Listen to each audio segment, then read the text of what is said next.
Hey, it's Chronologically Gaming, the only channel that's perpetually retro because we're playing every video game in order of release. What video game gems will we find? What diamonds in the rough will we unearth? Tune in to find out. We're currently kicking off July of 1982, and we last played Ratman for the Commodore VIC-20, the newest by Jeff Minter. It was not a good experience. Let's press forward and see our next game. It's time to go to the arcade and play Reactor. Let's take a look at Reactor with the advertisement flyer first. This is the latest by Gottlieb. Gottlieb. I never pronounce it correctly, but I know it is a famous one. We've currently only seen two other games in the arcades that were developed by Gottlieb. New York, New York, and No Man's Land. And this is the latest, smashing video action. New games with new ideas are hard to find these days. Reactor presents a totally original video game program with dazzling graphics and exciting sound effects. Add this to your location, because obviously the advertisement flyers were advertising to the operator of the arcades.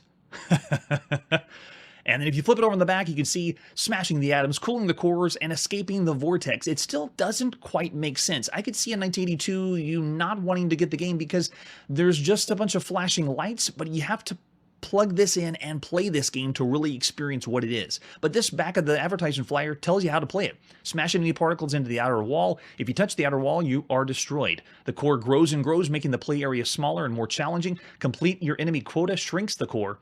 Energy button gives you a super burst of power for stronger hits, and there's also bonus chambers to bounce enemies off. That's where you get some more points. And then if you leave the decoys immobile, you can use them to destroy enemies at will. And there's also a secret vortex that can appear, but still, it doesn't quite explain what the gameplay is like. This is a very original idea.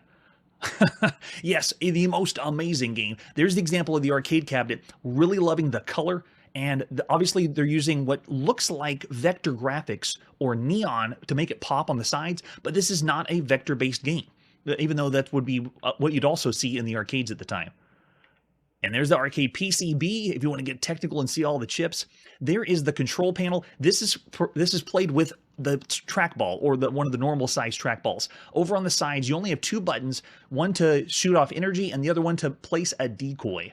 And I think it doesn't matter if it's, one or two players, because you're going to be alternate play. You don't play at the same time. You can't play the trackball simultaneously. Sorry about that.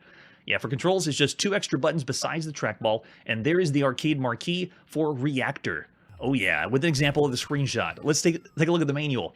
Now this is the operator's manual or instruction manual. It has information about how to set up the arcade cabinet, how not to shock yourself, all the technical mumbo jumbo. We care about the game. How do they explain what Reactor is in the manual, if they even do it all?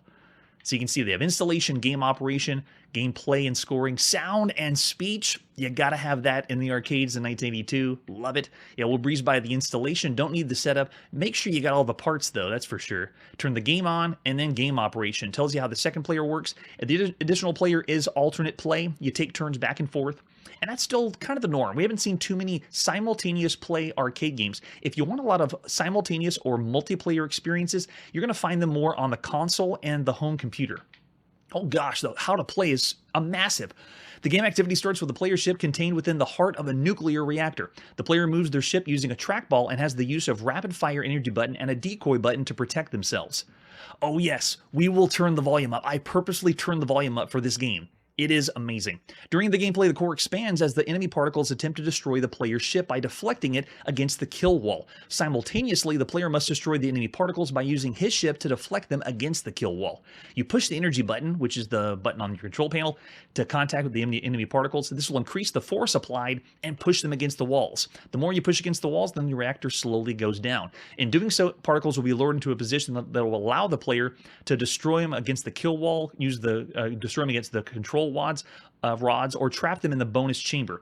And you can also use the decoys to set the particles to hover around a certain area.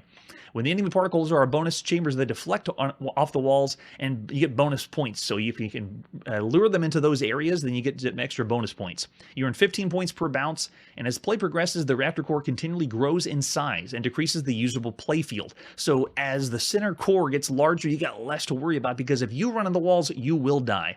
During the early rounds, the core is a rectangular shape and it expands outward, forcing the player to closer to the dangerous kill walls.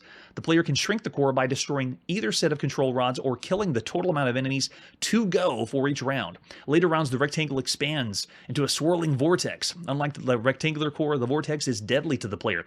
As it enlarges, it will draw the player to its center and destroy him. A skillful player can get out of the vortex even after it's caught him by moving his ship in a clockwise direction. That's right, using the trackball. Massage that trackball.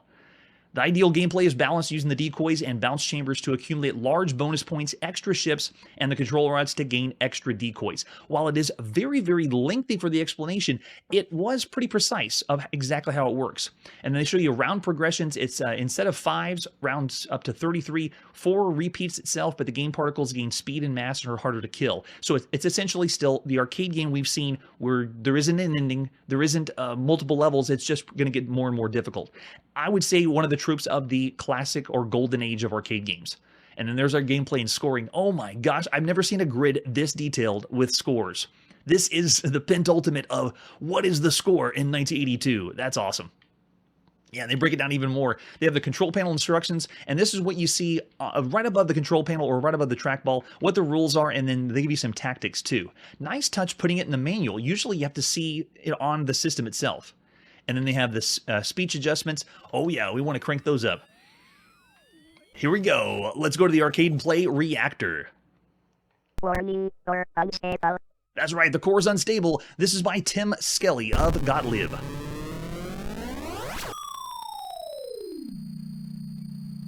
The sound quality of this game is excellent. Hear that nuance in the background? And fantastic. It's just enough to push it over the top. And if you notice that they're showing you the score in the next part of the attract mode, but here's the best part. If you push any of the buttons, it'll give you hints, and then it starts the tunes.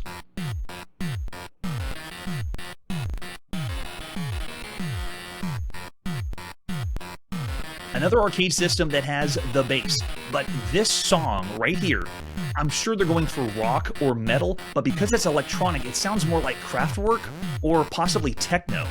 This is, I would argue, the best song or best sounding song we've heard from any video game ever up to this point. Just because of that bass thumping in the background. And it's explaining everything about how to play the game. And look, they even have the pulsing sides coinciding with the music. Beautiful.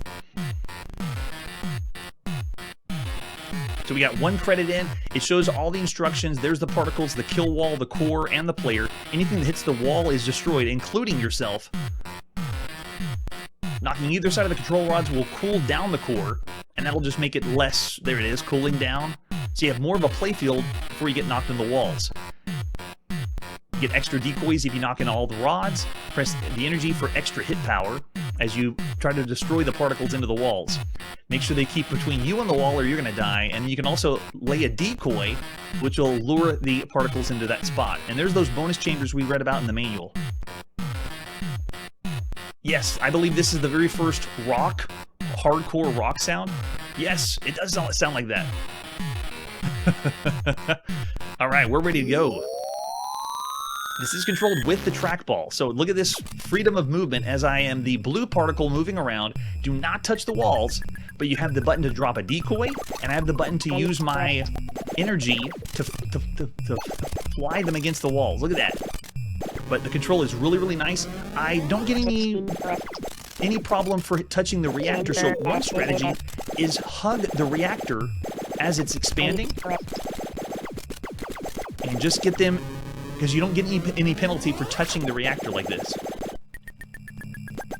And you get tougher and tougher particles to push against the side, but the action is fast. It is frantic, and it's different. It's not a shooter. It's not a space game.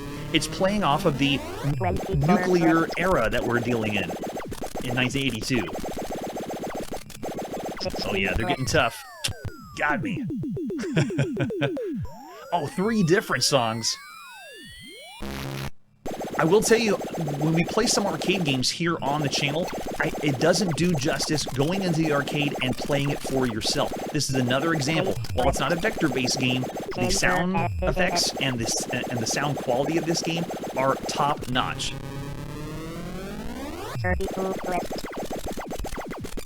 24 left.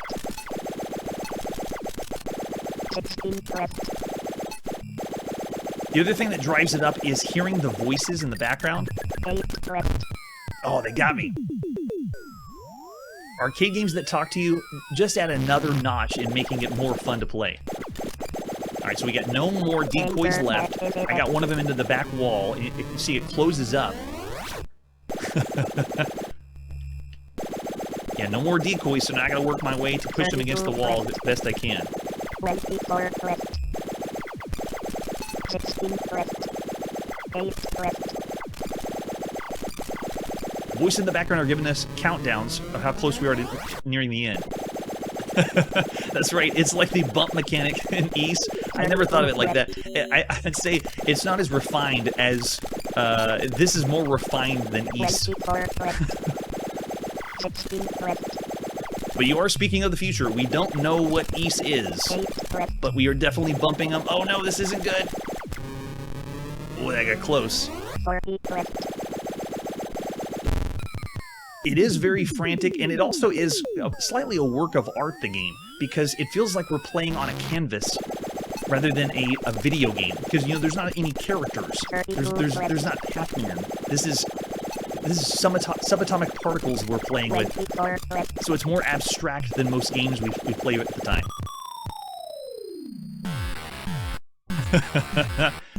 Oh, there's my trackball going insane. If I can slow it down. We got the high score. Any more credits? No, but we can push the button and hear some more of the tunes as you go further. We haven't seen the vortex yet. Let's go again with another credit going in and pushing start.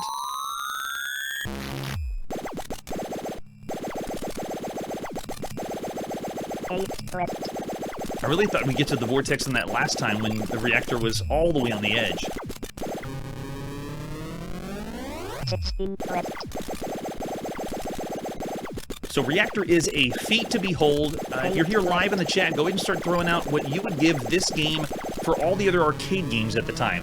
So far, would you say this is one of the best arcade games you can play? Would you say this is a great or excellent arcade game? Or is this still just an average arcade game considering the other ones we've seen? We have seen some of the biggest arcade games in the golden age of arcade so far. 16 left. Enter activated. I know another strategy is to put a decoy close or nearby the extra area over here to lure them over on that side. Oh, they got it. I see Ivan's given 5 stars for sure. One of the best arcade games, if not the best arcade game you could play at the time. Oh, wow. I'll give it for sound quality, and sound effects as one of the best of all video games so far. We've already heard some theme songs, some tunes, some bleeps and bloops, but this one goes to a whole nother level. Oh, Motos! Another one that is from the future. And I see Michael's throwing a 5 out there.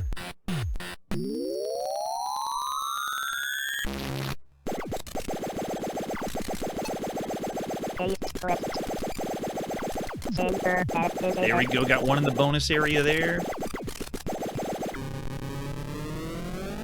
16 left. Having played everything up to this point, I will say this game is very fresh.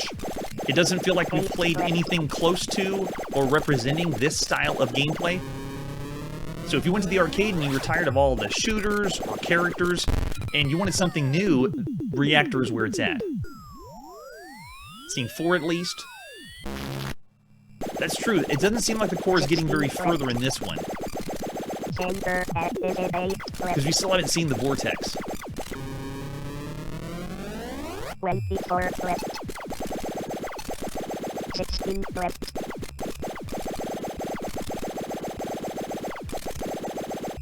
That's true. We do need the sound chip. Very rarely we're going to hear a video game here on the channel that has a song before it plays, but the song maybe a few bars and then that's it. This is one of the first games where I would actually want that first song that comes in, or the songs that play in this. It's something you would want to hear outside of the game. And that's very rare at this point. Taste list. So there you go, a quick taste of Reactor in the arcade.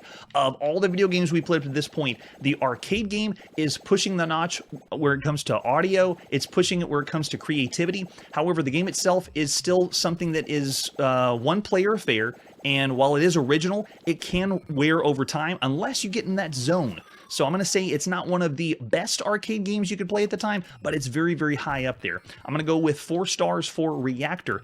Gottlieb has only 3 games so far that they played in the arcade. What they're going to do next is the big one that's going to push it above pop culture icon. And if you know what I'm talking about, stay tuned. We're going to see that one soon. All right, so it's time to leave the arcade and leave Reactor. Let's see where we're going now. We're back home on the Commodore VIC-20, and this is Red Alert. Let's take a look at Red Alert. Oh, that's true, and we are going to see the 2600 version of that at some point. We will see it later. So Red Alert has no box, just a few screenshots. Let's pop in Red Alert by Simon Parker. This one is the beginning of July 1982. This is our very first video game that is made in the Netherlands.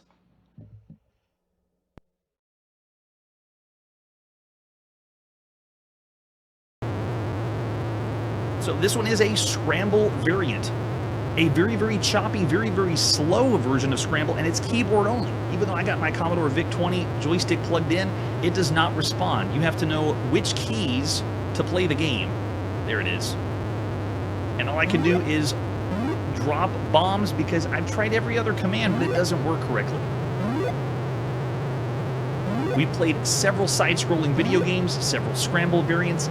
This one even could play slightly similar to Mariner, but look at how choppy and slow the gameplay is.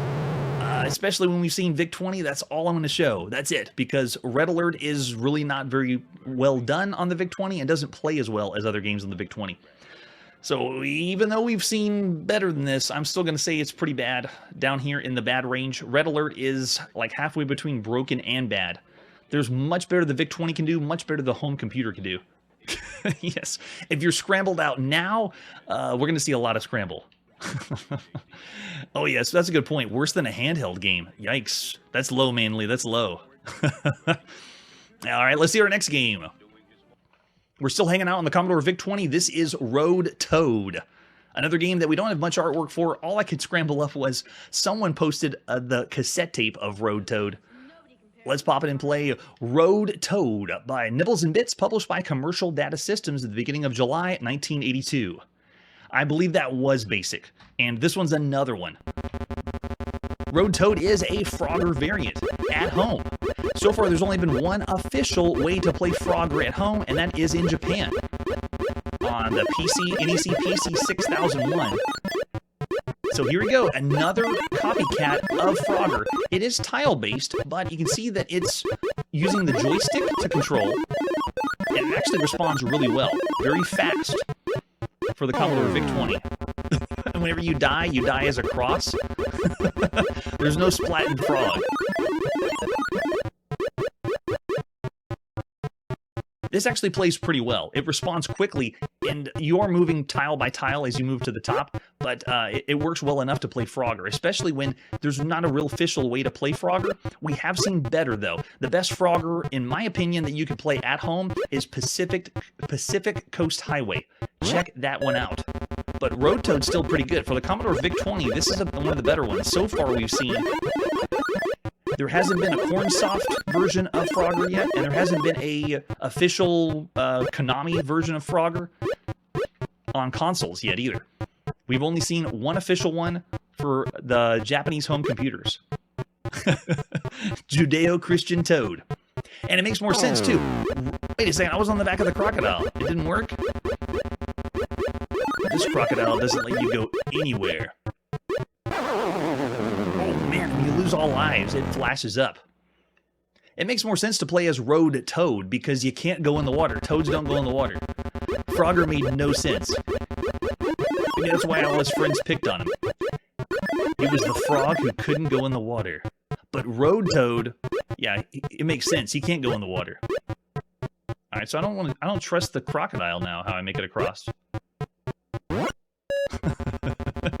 It does look like Acid Trip Frogger. Yes, love it. All right, well, I'm already a fan of Frogger.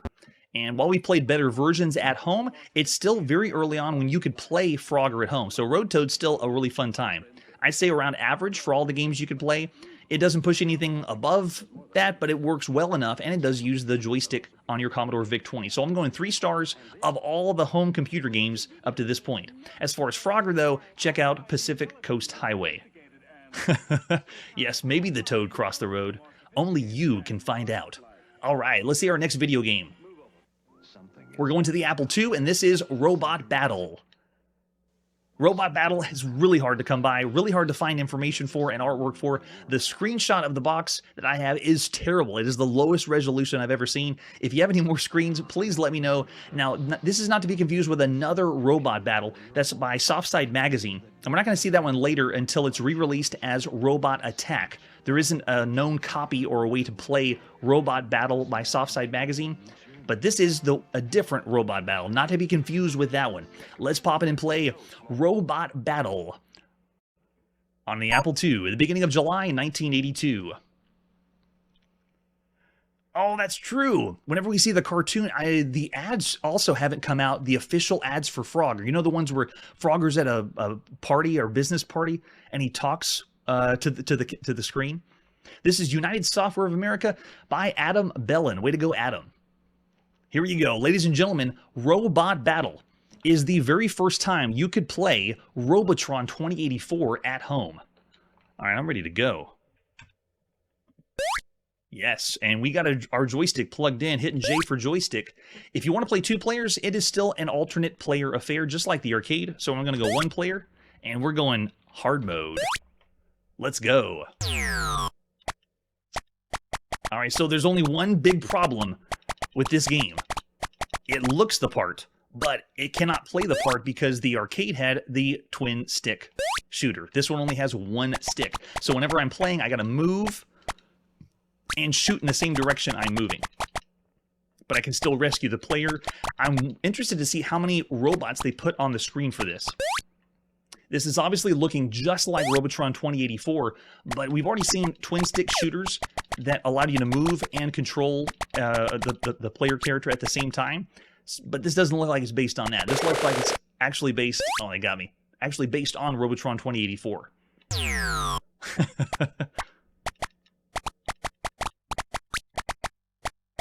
Yeah, we've been using our imagination to play these video games to determine what is this on the screen. What are we looking at? Are those really robots? But now we got to use our imagination for the box and any other artwork. If the games get that obscure or they're very difficult to find. This actually works really well, even though it's not a twin-stick shooter. If you were a big fan of the arcade, and this being the very first time you could play a Robotron 2084 variant at home, it works quite well. If only they had a way to program in the twin stick, but this is sadly only on 1 Apple II joystick. Oh yeah, I'm familiar with that one. But that one's another game we'll see in the future. Look at this, they even added the variation of the different robots.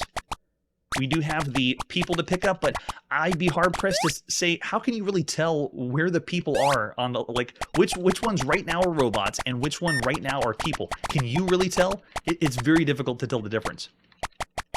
They've already put in the barriers, too.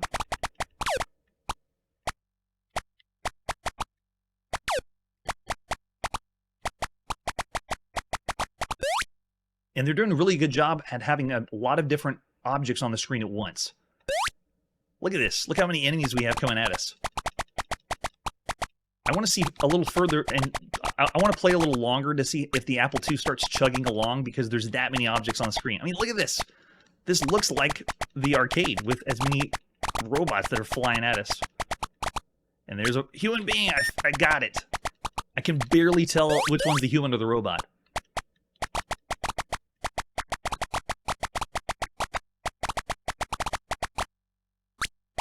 They're a little more purple for the human beings, but other than that, it's the same. It looks really similar to the robots.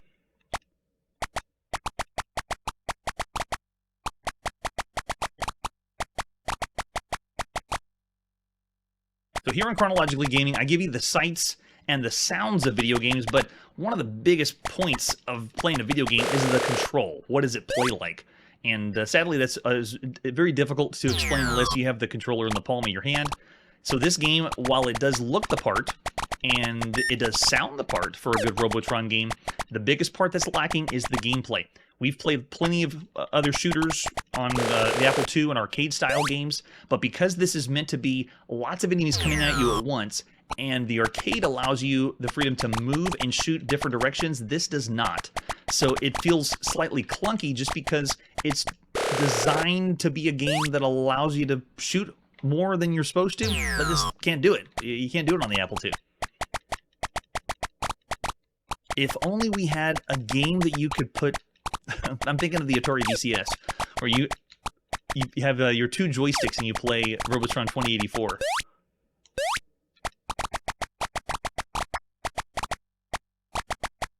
I feel a little slowed down, but I really can't fault it too much, being the first time you could play what looks like Robotron 2084 at home.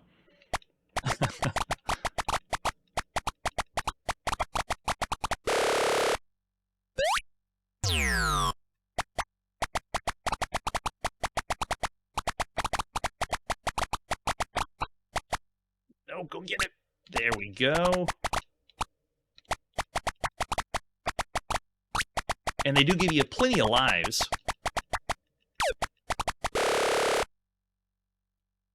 Well, there you go. Game over, player one. And do we have any key to begin? Oh, it just goes right to the beginning. If we did want to select 2 players, it would just be alternate play. So you wouldn't be getting 2 people playing at the same time. So for Robot Battle, of all the games you could play on a home computer, it is unique. This is the first time you could play Robotron 2084 at home. But other than that, I'd say it's still average. The control is what really brings it down. It is an action-packed game, frantic, and you get to shoot all things at once. But I'd still say it's around the average range. So I'm going to go 3 stars for Robot Battle. I can kind of understand why this one is harder to come by the artwork. It's just not as super popular. Yeah, good copy as well. But that's not all. We also have Robot Battle for the Atari home computer. If that's all you had, then this is the other way to play it. Another one that we couldn't find a lot of artwork for, just a few screenshots. And for other versions, there's alternate ones. We're going to play the first one of Robot Battle by United Software of America in the beginning of July 1982 for the Atari 800, if you could shell out the cash. Is this one better than the Apple II? Let's see. So this is another one, again, looks like Adam Bellin did this one as well. It gives us the option, we're going to go joystick. Now, the difference here, though, is this is played on the Atari VCS joystick. And if we do 2 players, oh, it's not doing hard mode. It's easy and regular mode. Okay, we'll play regular. We did great before. Oh, nice.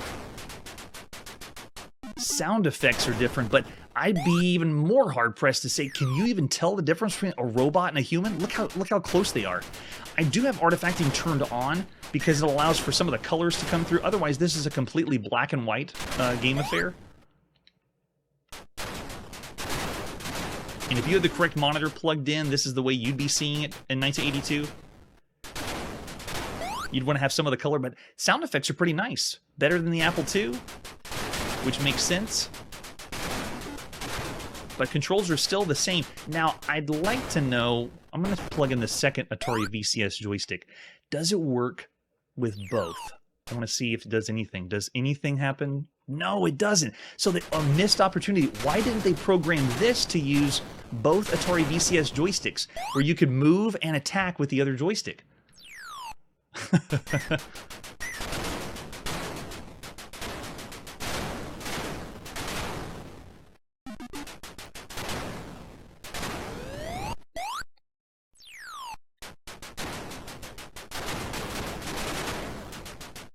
This looks the part. I'd say it even sounds a little bit better than the Apple II, but it still doesn't have the gameplay because I just feel so limited having to run and move with the same joystick.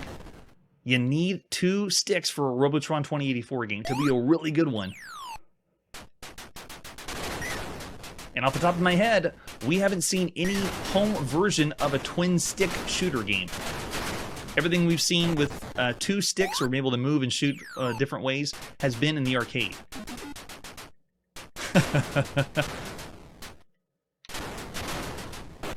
But they got a great formula in their hands. Look at how well this looks. Well, I know it's hard to tell the difference between robots and human players, but how many enemies they have on screen at once, and really, really close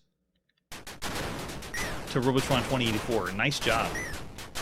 Yeah, sound effects are top-notch, and the more you explode, it seems to make larger sounds. Love it.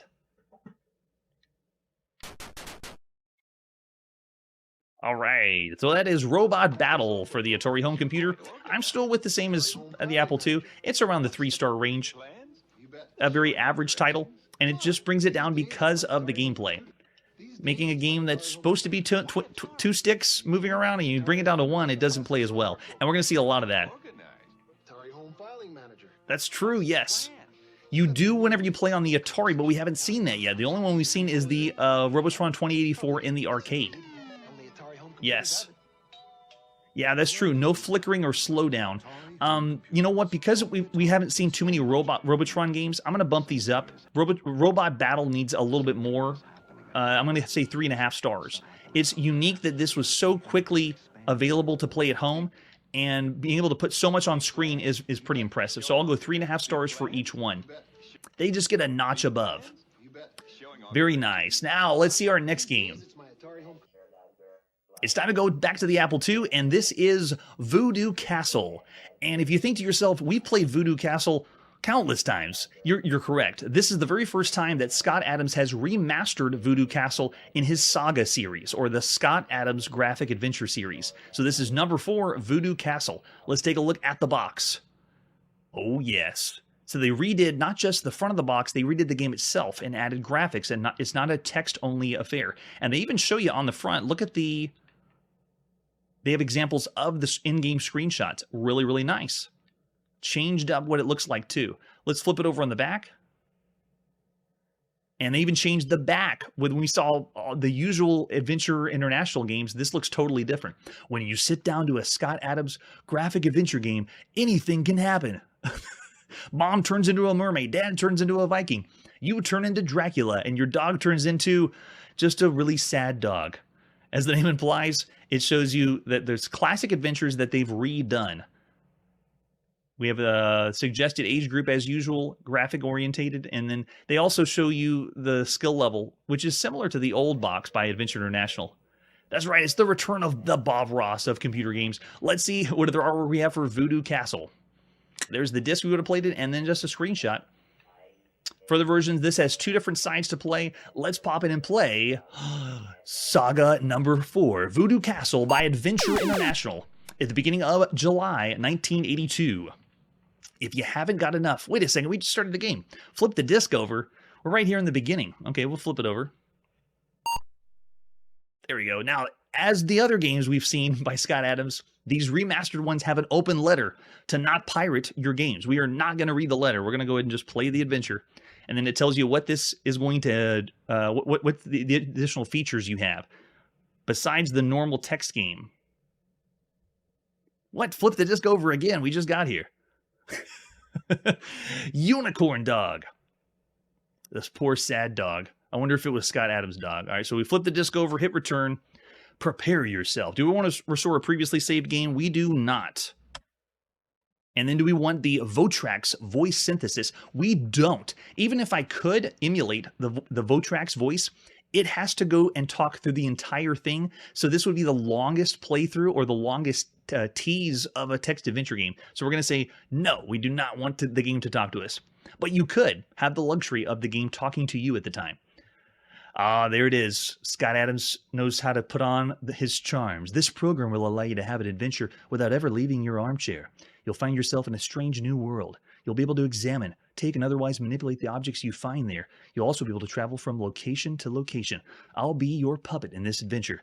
Oh, Scott Adams, how you tease the show. Don't accept a pirated copy. Now hit return. Okay, so this looks the same as all the other text adventure games. It's all text. It has the top telling us where we are, shows us our exit and visible items. And then down at the bottom it says, "Welcome to Voodoo Castle" by Alexis Adams, dedicated to all the moms out there. We've played, I think, 5 versions of Voodoo Castle. So this is like the 5th time we've ever played. And if you want to see the graphics, the whole cool part is now it has where you are. You can see a picture of where it is. It's not just text. That's where the cool part is. Okay, so we're going to go ahead and open up this coffin. Oh, and it opens. We can see it. And it even tells you, open the coffin. Oh, I guess it just tells you that the coffin's open here. All right, so after the coffin, let's examine coffin. And as soon as you start typing, I gotta spell it right. As soon as you start typing, then it's going to go back to the text parser like this. Oh my gosh, look! It's Scott Adams. At least it kind of looks that way. Wait, so who is in the coffin? Does it tell me? We found Count Christo. He's been cursed. There's only one way to flee. One way for him to flee. Find it and he'll go free. There's a man here wearing a sapphire ring. All right, so let's get that ring. Okay, we got it. And then now where do we go? Let's go east. Nice. Can we look, or does it tell us? We're in a tunnel. There's a bloody knife, a massive stone door with a sapphire set into it. All right, so let's get knife. Okay, and does it show? Yeah, it shows the knife is gone. I don't think I saw it on the screen. But look at these high-res graphics. This is like the creme de la creme of what graphics would look like. Count Fro, I love it.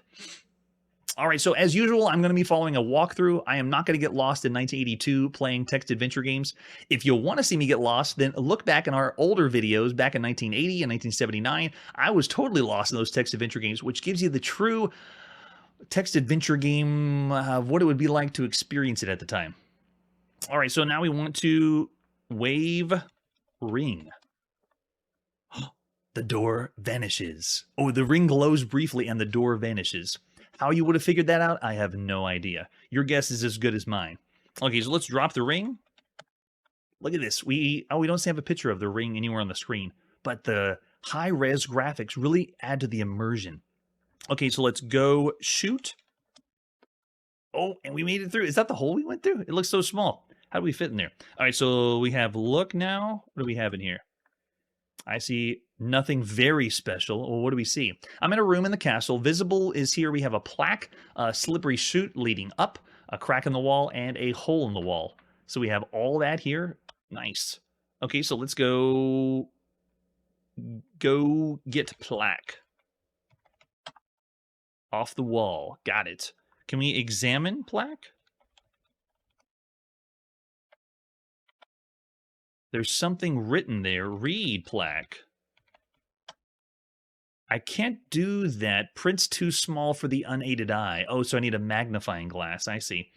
Okay, so let's go hole. Go hole! You startled the medium and she vanished. What? Wait, is that Kirby or is that a crystal ball in the middle? What is that? I see nothing very special. Okay, so nothing here. Let's go examine the ball. Examine the crystal ball. I see nothing very special. Spirit vibrations drive me from the room. What? I just get driven all the way back to the tunnel? That makes no sense. All right, so let's go west. Back in here. Let's go south. Ooh, mysterious. Let's go west. Nice. So this is us moving throughout the castle, and it's a totally different experience when it's pictures involved. All right, so the next one is, after we go west, then let's go south. Ooh, and let's go east. Look at these high-res pictures. All right, so let's look in this room. This is the armory. We have a shield, a dull and broken sword, a knight's suit of armor. Okay, let's get the shield. Got it. Wait, is he still holding the shield? They didn't update the picture.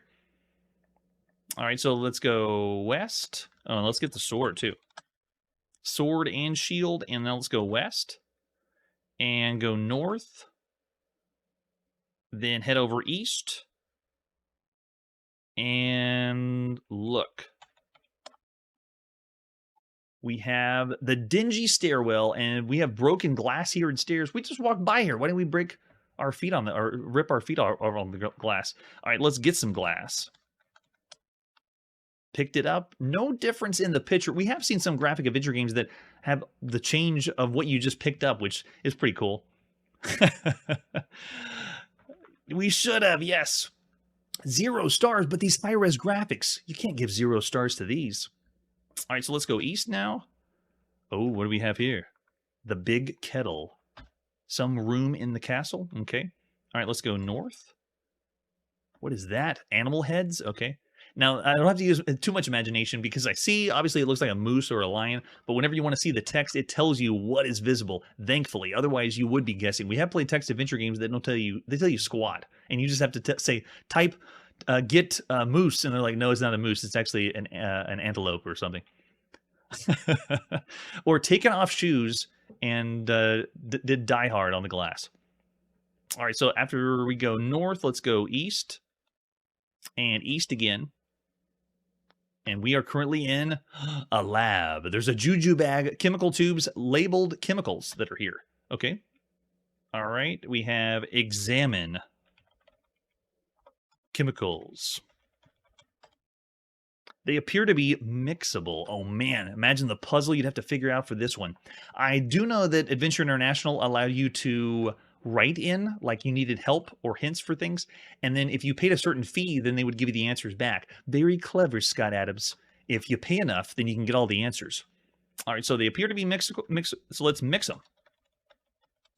Mix those chemicals. Okay, that was very generic. Which chemicals? What do we actually do? Did we just throw them against the wall? That's what mixed chemicals means? Okay, so let's get those chemicals we mixed somehow. Okay, we got them. One of the test tubes exploded, but we're still alive. It's okay. Let's drink it. Chemicals. There's a clap of thunder. I'm now 4 feet tall. So it's turning into Alice in Wonderland. All right, so after that, let's go west. So now that we're really small, we can fit into small places. Let's go west again. We're going to make our way back where we were before. Go and head south where we were. And now let's move the kettle. Got it. So now that we're really, really small, oh, we're 4 feet tall. Now we can go down in the hole. So go hole. It's too dark. So wait, the person who did the graphics, you could have just left it black because it's too dark, but they drew and made the words it's too dark. Nice. That's right, way before Nintendo Power Hotline. Man, am I excited for the Nintendo Power Hotline era. Oh, I can just taste it. So it's way too dark in here. Let's read the plaque. It says safe with a combination. We got the combination for the safe in here. All right, so after the safe combination, then let's go look. Can we look? Do we have anything? No, it's too dark to see in here. We can't see anything.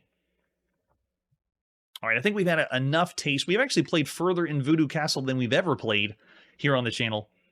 It will not be the end of Voodoo Castle. Scott Adams has a quest similar to mine where he must have his games on every single computer that's available out there. So this is not the end of Voodoo Castle. It's not the end of Scott Adams. But for all the games you could play up to this point, I would still say this is an above average game. 3.5 stars for Voodoo Castle. He has improved a little bit of the text parser in this. The graphics add to it, and the presentation. While it is the very first time that someone's remastered it, it was done very, very well for a text adventure game. It's keeping the adventure genre alive. That's true. Yes, it is. Very scary. All right, and with that, let's see our next game. From one adventure game to another, here on the Apple II is The Sands of Egypt. Starting with the box, let's see the artwork for The Sands of Egypt, starring Lord Charles Buckingham III. This is the disc version.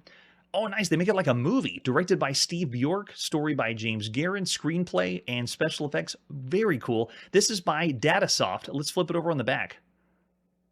The Sands of Egypt is an action-adventure starring you. Wait a second. Action-adventure? I don't think so.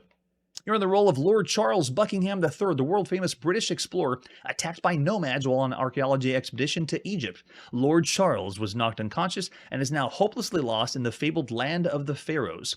Oh no, are we going to be lost in the desert again? We've already had adventure games that put us lost in the desert, and then we have had some adventure games that start us lost in the desert. Is that why we have so many adventure games later that you're lost in the desert? Because they started here in 1982? As the star, you'll encounter blistering heat in the barren sands and experience the ecstasy of a desert oasis. Take rest under the shade of a date palm and enjoy the elixir of life, water. Continue the search, you'll risk all to find the secret treasure chamber concealed within the Lost Pyramid. The Sands of Egypt is a split-screen animated adventure game. High-res computer graphics are united with a text display of hints and riddles. Unlike other adventures, Sands of Egypt describes the wonders of the desert and also paints a detailed picture of each above. The game commands a vocabulary of over 100 words. Wow! Finding the right words is part of the fun. Finding the right words is part of the fun. That's what they should advertise for most adventure games. Oh yes, that's right, Cinemaware. We're going to see them not very soon. We'll see them later.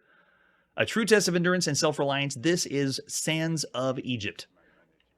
Here's the other artwork we have for the Sands of Egypt. Besides the box, we also have the 5 1/4 floppy disk. You would have popped in your Apple II at the time with an example of the screenshot. And we have the manual. Man, the back of the box had a lot of info. What is the inside? Okay, this is the inside sleeve. They break down what an adventure game is. What's a computer adventure game, Timmy? The computer adventure game allows you to be a modern-day explorer. It's very similar to what S.A.G.A. Adams and other text adventure games, the really high-quality ones, do. They tell you what it is, like what it means to play an adventure game. It is very different than arcade games. This is for the thinking game player. In this computer adventure, you assume the role of Lord Charles Buckingham III. You have to deal with thirst and search throughout the Lost Pyramid. Make sure your computer's turned off and the power of the TV and the disk drive is turned off. If you have a disk drive, no one had a disk drive back then. It was way too expensive. After loading the Sands of Egypt, you'll notice the screen's divided into 2 parts. They have the top part with a picture, that's the wave of the future, and then the bottom with a text parser. The first thing that a good explorer does is draw a map. That's right, you drew a map at the time. It'll probably be the difference between success and failure. One of these letters shows you which way you can go, north, south, east, west, up and down. We're familiar with these from text adventure games. And then they have over here tips and tricks and ways to help you through or navigate the game. This one plays with the 2-word text parser. So we've seen this kind of technology before in a text adventure game. Nothing super drastic. And that's it. Oh, you can also type help. Well, we've seen that also with text adventure games. So pretty standard for the time. Let's pop in and play The Sands of Egypt by Datasoft in the beginning of July 1982. Yes, cassette is the way to go. Well, especially if you're in the UK. Look at that, it's like a movie. Brian Montford, James Guerin, Ralph Burris. Way to go, guys, giving us The Sands of Egypt. Now, first off, wow. Look at this. There is actually sand blowing in the desert. We've never seen this in a text adventure game, well, graphic adventure game. Usually it's still pictures. And there's only 1 or 2 other games we've seen that had some animation, but not playing off while we're here. And they did do it. We are lost in the desert. There's a really, really tiny compass right here above my shoulder that's showing you which directions you can go. So we're really lost. We can go in all cardinal directions. Yes, I can't believe this. Animated graphics is blowing me away. We've played every text adventure game and every graphic adventure game, and there's only been one, but it's not constantly moving like this. So cool. Okay, so first what we want to do is get out of the desert. Let's go north. Oh my gosh, we actually moved. We moved to the same place, but did you see that? It was parallax scrolling in a text adventure game? That's nuts. Okay, let's go north again. It's moving. We're actually wandering on the desert. Now, you may be asking yourself, why is he going crazy? It's because we played everything, and we've never seen this before. Let's go north again. Look at this. Wow, and they give us a new place where we're at the top of a cliff, and we see nothing special. We usually don't see very many things special in text adventure games. Okay, so let's head west. I want the animation again. So cool. And it tells us what we see. We see sand. Yes, I would have been like, oh my gosh, look, it's quick. You got to see this adventure game. Gather the whole family around. S.A.G.A. Adams hasn't done this. Or maybe S.A.G.A. Adams is watching this or playing this game right now, and he's like, son of a bitch. They're taking my idea and making it even better. All right, let's go west. Yes, there we go. You're lost in the desert. Now we can see sand and a shovel. Get that shovel. Because of the animation, I'm drawn to play the entire game. I want to see it all. Okay, so after we get the shovel, let's head north. Wow, look at that. And it even brings in the snake on the side. So now we have the snake. We're going to kill that snake. You're not killing me. How do we want to kill the snake? With shovel. So they're using, it's two-word text parser, so we couldn't type a long sentence out like in Zork. Now we have snake oil left behind. Nice. All right, so after we get that, let's go ahead and head east. We have nothing to pick up the snake oil. Look at that. The snake oil goes away off the screen. So cool. And let's go east again. It's too cool. Go east again. And there we go. We can see a canteen. We don't have to even use our imagination. It tells us what it is. Get that canteen. Got it. And now we can just see sand. Yeah, we can't take the snake oil, but can we drink it? All right, let's head west now. And go south. This actually feels like I'm exploring because of the parallax scrolling. That's crazy. All right, let's go north. And now let's dig. We found something. What is it? Look. We can see a torch. Okay, get that torch. How did you know to dig right here? I have no idea. I'm pretty sure if you were making a map, you realize that you're circling around the desert and you'd have to just dig in every place with your shovel. All right, so after we get our torch, let's head north now. And it does tell you which directions are possible with this little tiny compass there, but it's middle of the desert. We can go everywhere. All right, let's head north again. Back at the cliff, let's head west. We're going to retrace our steps. Go west again. So cool. And then go north. Look at this. Oh, so cool. So we're back at the snake oil. Let's go ahead and fill canteen. We filled the canteen. Wait, why did we drop the canteen? You filled it. I didn't say drop it. Listen carefully, game. All right, let's get canteen. Canteen. I like the font change. It's not the typical Apple II font. They changed it up a little bit. It just shows, it just feels like I'm playing a more high quality text adventure game. Yes, get in land speeder. Love it. All right, after we get the canteen, let's head south. And head east. This is the most fun I've ever had being lost in the desert in a video game. All right, let's head east again. We're at the cliffs now. We got what we need. Let's go down the cliffs. Does it animate? Okay, it flips down. But look, it still has the sand blowing, even though we're down here. All right, let's head south. And we see nothing special, but we're getting thirsty. How you would know to dig, I have no idea, but we're digging here, and we found something. What in the world is that? It is a magnifier, okay? Get magnifier. Base of a cliff, see nothing special. Okay, we're still thirsty. Hopefully we won't get dead from thirst. Okay, so after we got that, let's head west. Wow, the cliff animates or you move.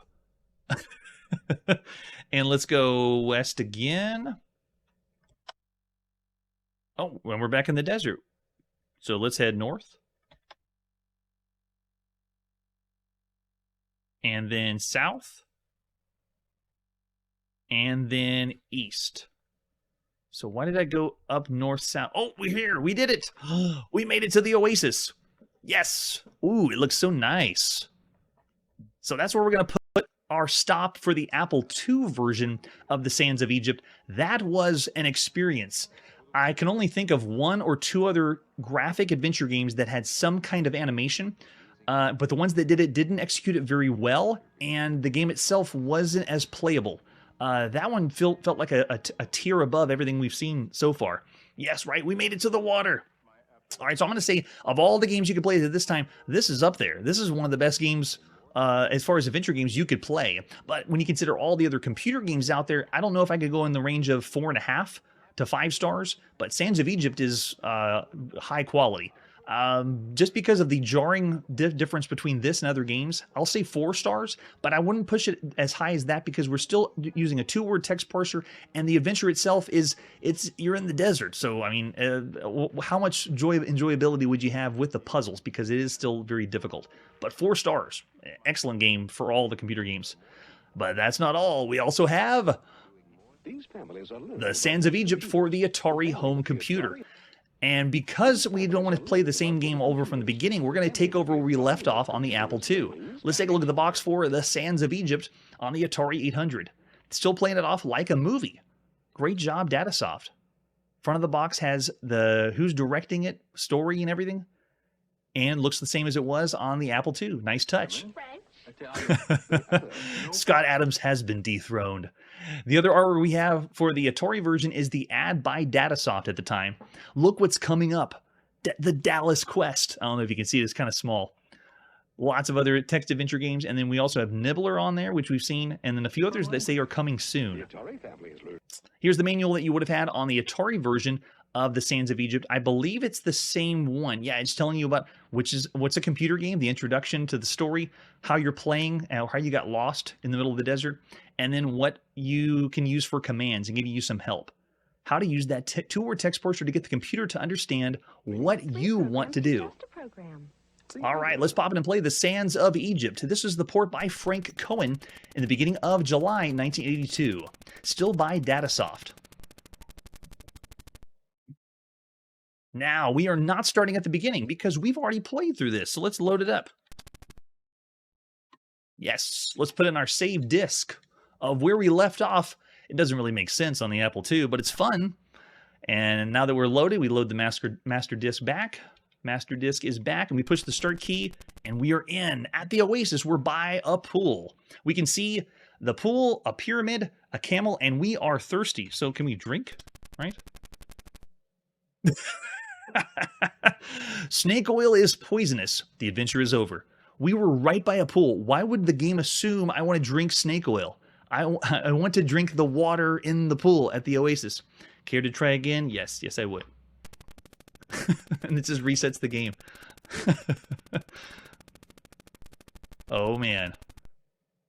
All right, so let's try it again. Load. Will it let us? Yes, good. Let's go in pop our save disk in, load what we want, go back to the master disk. It's going to be a very, very fast affair. Usually, you would have to take the time to take the disk out and so forth. All right, so should I try drink water or am I going to die again? Let's try drink water. You can't do that. What are you talking about? It is right in front of me. What about dive in pool? What? Swim. Can we swim? We can. Okay, now drink water. Why can't we drink the water? Does it have to be in a canteen? That makes no sense. Okay, so let's go up. Go down. Go west. Oh, wait, so we're very thirsty. We're in the middle of water, and it won't let us drink the water? That is the craziest thing. Imagine in 1982 playing the text adventure game. It would drive you out of your mind that you can't do... Oh, I don't think so. Yeah, we're gonna see him later. That's a good point. Yes, very less cool. All right, so this one still has the same animation that it had for the Apple II. All right, so let's leave. Wait, we can't go up or down? Down? Wait a second. How do we leave the pool? Stop swim. West? North? East, south. We are stuck in the pool. We can't leave. Exit. All right, let's just load. I can't figure out how to leave the pool, so I'll just load up my game. And load the master disk again. Okay, we're back. I don't understand when we can't take a drink, but we'll do what we can. All right, let's go ahead and drop the magnifier. It is dropped. Let's go ahead and drop the shovel. It is dropped. And let's go to the tree. No, go tree. All right, we're near a tree. It is a palm tree. Let's climb the tree. And we are still very, very thirsty. Oh, we're carrying too much. What else do we have? Drop canteen. Okay, climb tree. We had to drop all of our items to go up in the tree. So we're on the top of the tree. We can see dates, palm fronds. Look at that animated clouds. Man, this Sands of Egypt is incredible. I should have tried Drown after everything wasn't working. All right, so let's get some dates. And eat dates. Tasty desert fruit. You're very thirsty. Okay, can we go back down? Let's get out of here. All right, and go west. We're still very, very thirsty. That's just terrible. How torturous would that be? East, back to the here. All right, so let's feed the camel. Wait, we can't do that? No! Do we eat the dates when we were supposed to feed the camel with the dates we ate? Oh my gosh. The frustration does never end. But you have to admit, of all the text adventure games, while it still has the frustration, the presentation is top-notch. Better than any other text adventure or graphic adventure game, but in a way, it's a slight notch above the others. It's not like a huge leap, but it is better than the other ones we've seen. So I'm going to say both on the Apple II and the Atari home computer, the Sands of Egypt is a 4-star game, considering everything else available at the time that you could play on a home computer. Our video game playing must come to an end, sadly. Tune in next episode for a shootout at the OK Galaxy and the very first licensed Star Wars game. That's it for today, and like I always say, may the Force be with you. Hey everybody, thanks for checking out the channel and joining me on my quest to play every single video game in order of release. We'll be streaming live every weekday at 9 p.m. Central, so join us and let us know if we missed any games along the way. This video would not be possible without Launchbox, RetroArch, and MAME. Tell all your friends there's some crazy guy named Chronologically Gaming trying to play every single video game. We have links down below that'll send you to places like our Discord and Patreon, and one that says all the video games we've ever played. If you go there, it's a list of everything, and you can click right to the game you want to see. Chronologically Gaming is the name to look for. We are perpetually retro, and we will catch you next time.